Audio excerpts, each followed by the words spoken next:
માં આપેલું ફીચર્સ જેનું નામ છે AI રિમિક્સ કલર વિશે સમજાવવામાં આવ્યું છે. તો ફર્સ્ટ ઓફ ઓલ આપણે ફોટોસની અંદર ક્લિક કરી દેવાનું છે. તેની અંદર આપણને ત્રણ ઓપ્શન નીચે જોવા મળશે, ફોટોસ, આલ્બમ અને ક્રિએટ. તો સિમ્પલી આપણે ક્રિએટની ઉપર ક્લિક કરી દેવાનું છે. જેની અંદર ફર્સ્ટ ઓફ ઓલ અહીંયા AI રિમિક્સ કલર લખેલું છે, ત્યાં આપણે સિમ્પલી ક્લિક કરી દેવાનું છે. હવે કોઈ પણ બે ઓબ્જેક્ટ આપણે જો બનાવવા હોય, જે કલેક્ટ કરવા હોય, સિમ્પલી પહેલા મેઇન ફોટો સિલેક્ટ કરી લેવાનો છે. મિત્રો નેટવર્ક કનેક્શન તમારું જેટલું સારું હશે એટલું સ્પીડ તમને સારી જોવા મળશે. તો ફર્સ્ટ ઓફ ઓલ ઇમ્પોર્ટ કર્યા પછી અહીંયા મેનેજ કલેક્ટ ઉપર તમે ક્લિક કરી દેવાનું છે. અહીંયા પ્લસ આઇકનનો ઓપ્શન છે, તેની અંદર તમે પ્લસ આઇકન કરશો તો તમારે ફરીથી ગેલેરી ઓપન થઈ જશે. એની અંદર તમને સેકન્ડ ઓબ્જેક્ટની અંદર આપણે ક્લિક કરી દેવાનું છે. પછી સિમ્પલી આની અંદર એડ કરી લેવાનું છે. AI એનાલિસિસ કરશે. પછી તેની અંદર આપણને એક ઓપ્શન જોવા મળે છે, જે આગળ તમને બતાવું. ઓકે, તો અહીંયા સાઇઝ અને તમે બધું તમારી રીતે સેટ કરી શકો છો. અહીંયા સિમ્પલી AI વિડિયો કટઆઉટ લખેલું છે, તેની ઉપર ક્લિક કરી દેવાનું છે. તો AI એના મનથી એનાલિસિસ કરી લેશે તમારી બોડી કે કોઈ પણ તમારા ઓબ્જેક્ટને.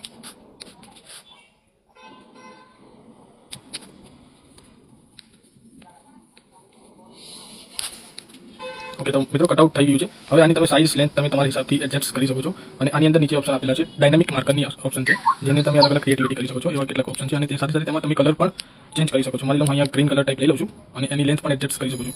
તો ઓકે, સિમ્પલી આટલું મેં એડ કરી દીધું. હવે હું એને એડજસ્ટ કરી લઉં છું મારા ક્રિએટિવિટીના હિસાબથી. ઓકે, then અહીંયા તમે સિમ્પલી ક્લિક કરીને જોઈ શકો છો કે પોપઆઉટ મતલબ AI રિમિક્સ કેવું બન્યું છે. પછી તમે અહીંયાથી ડન કરી અને એને સેવ કરીને અલગ અલગ સોશિયલ મીડિયા પર તમે શેર કરી શકો છો. Thank you.